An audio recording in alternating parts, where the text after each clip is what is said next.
Alright,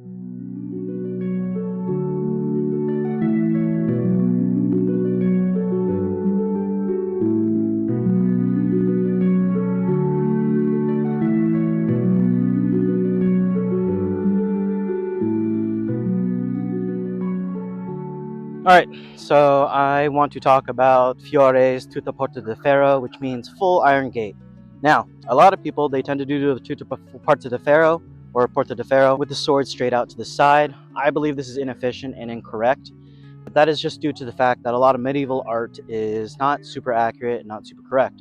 So when doing Tutta Porta di Ferro, or Porta di Ferro, I think it should be more at a almost 45 degree, not quite on line, but slightly out in front. Doesn't matter which leg is forward. I do tend to enjoy my left leg being forward though, because it allows me to do two of the inspired plays from Spears and Dagger that I found that involve starting in Iron Gate.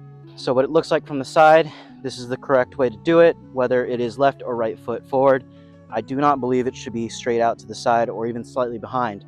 Because if we're going off of the medieval artwork, then it should be slightly behind me, like this. And at that point, I'm just in long tail. If we also look at Vadi, a later Italian source, also has his sword slightly forward.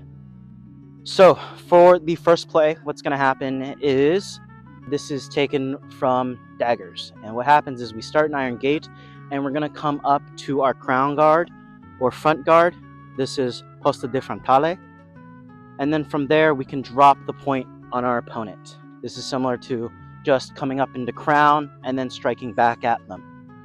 The other option that I like a lot more is we are going to do something that seems almost inspired from Bolognese fencing, and that is we're just going to do a sort of J motion, catch whatever they're doing, and thrust them back.